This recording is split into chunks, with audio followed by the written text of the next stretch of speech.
Well, it appears because it's in the New Testament. And it appears that in the New Testament, in the early church, there was a use of a benediction. The early church got it from the Old Testament.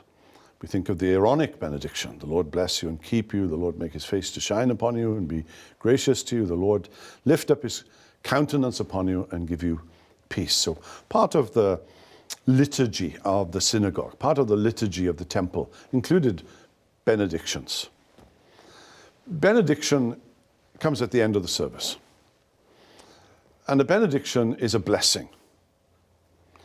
It's a gospel blessing. It's saying to the people of God, now, you've worshipped, you're going out to the rest of the week to work and labor, go in peace. Go with the blessing, the assurance of God's covenant promises upon you, that he will never leave you nor forsake you, that you are Christ's, and that you will be Christ's forever. You may experience trials and difficulties this week, but you are covenant children underneath the umbrella of the covenant blessings. You're not under the covenant curses. You're under the covenant blessing. So remind yourself that you're under the shadow, better, under the sunlight of the gospel this coming week. It's a very glorious moment, I think. Some preachers lift their hands.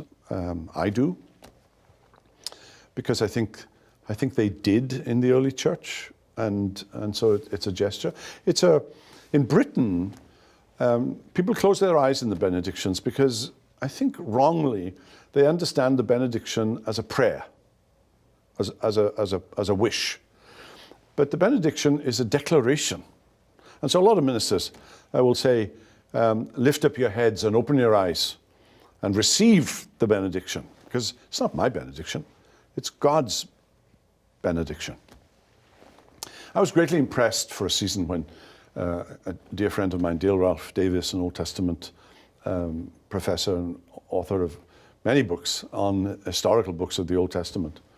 And he was with us in First Columbia for 5 years as the evening preacher. And he would make up his own benedictions. And I'd never done that. I'd always used benedictions that are in the Bible.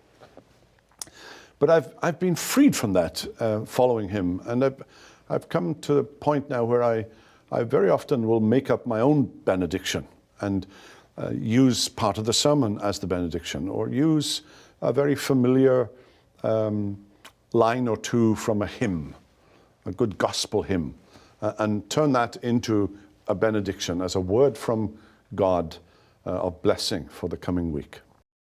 That answer was recorded live during a special Ask Ligonier event. Be sure to subscribe to the YouTube channel and turn on notifications so you don't miss out on our next live event.